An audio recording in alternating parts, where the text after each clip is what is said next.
all know that this body is not permanent. We all know that all of our belongings are not permanent. Everything that we have is impermanent. There is a lifetime. Even this chair I'm sitting on, it has its lifetime, but after some time it will break away. So everything in this world is impermanent, and yet we are trying to look for permanent happiness, permanent joy, permanent bliss from these objects which are not permanent. And this is creating the problem. This is creating disappointment. This is creating heartaches, because things will break down. The body will decay. It's decaying. It's already aging. There's no way we can reverse this process of aging. Yes, we can live, we can age gracefully, or we can age in illness. So that choice is ours, yes. But otherwise, everything is in the process of change. If we don't want to use the word decay, then it is changing. But yet we are looking for permanent happiness. Why is that so? Are we foolish enough to look for permanent happiness while realizing at the same time that everything is impermanent? That can be one reason. Another reason is that there is something permanent. There is something beyond this body, beyond this world of matter, that is permanent. And perhaps we are looking for that.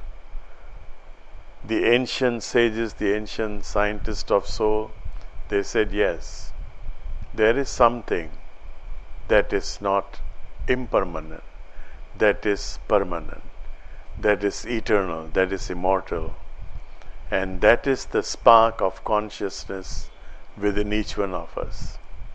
And this consciousness is all around us also. Once we realize this, then we realize the true joy, the true bliss that is everlasting, that does not decay, that is always there.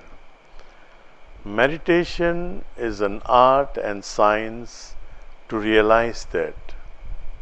So once again, I've been saying this for last many years. Meditation is not about mindfulness, it is not about concentration, it is about going beyond the mind. Going beyond the mind and looking at that permanent factor, that everlasting, eternal factor that is within each one of us, that is all around us. That is what we are trying to do through these activities. If you have been staying here, perhaps you are overwhelmed with the activities from morning till evening. But these activities are very important to make you realize what you actually are. And so we have chanting in the morning. Chanting in the morning is to awaken the divine feminine within each one of us. Why divine feminine?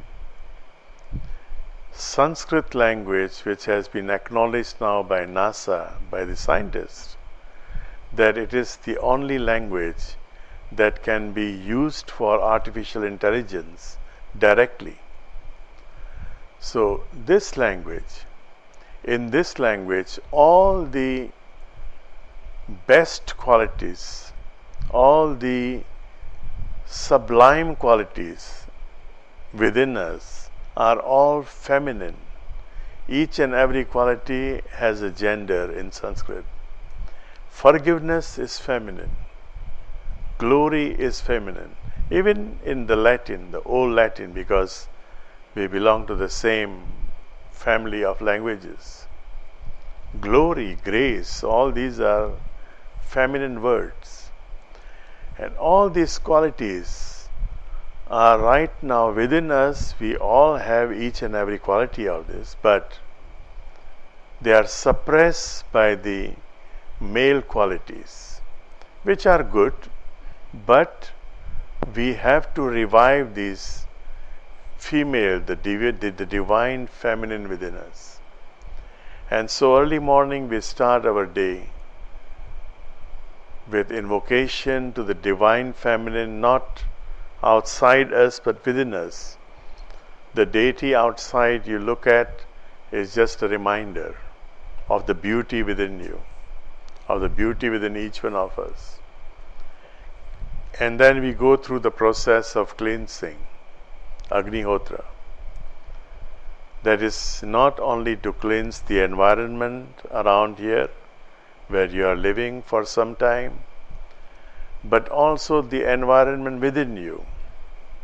It's a part of that process.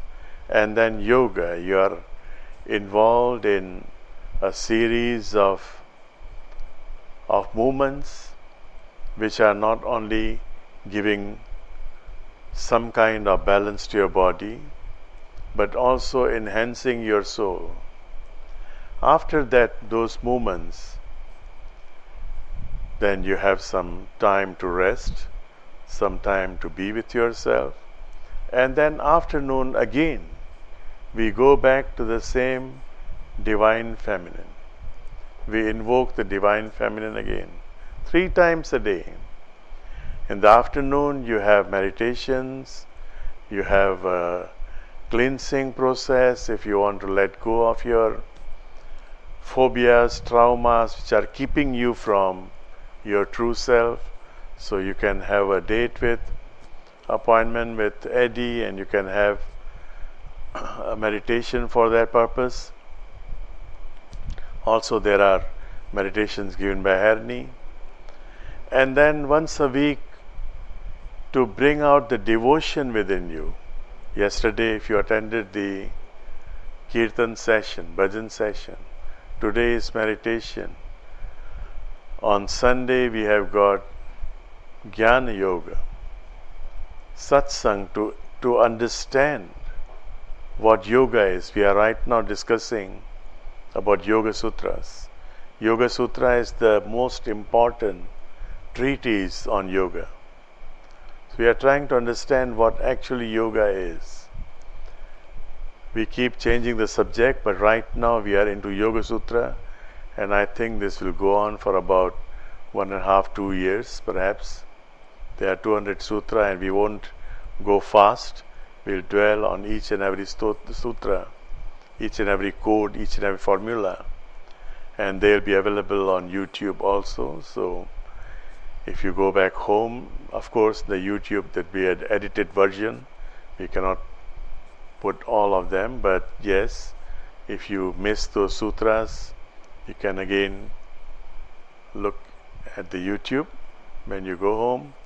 So all these activities are connected to each other, and as you live here for some time, try to make use of all these activities. When you go home, go back to your countries, what is now may be overwhelming you, you will feel the benefit of these activities when you are back home.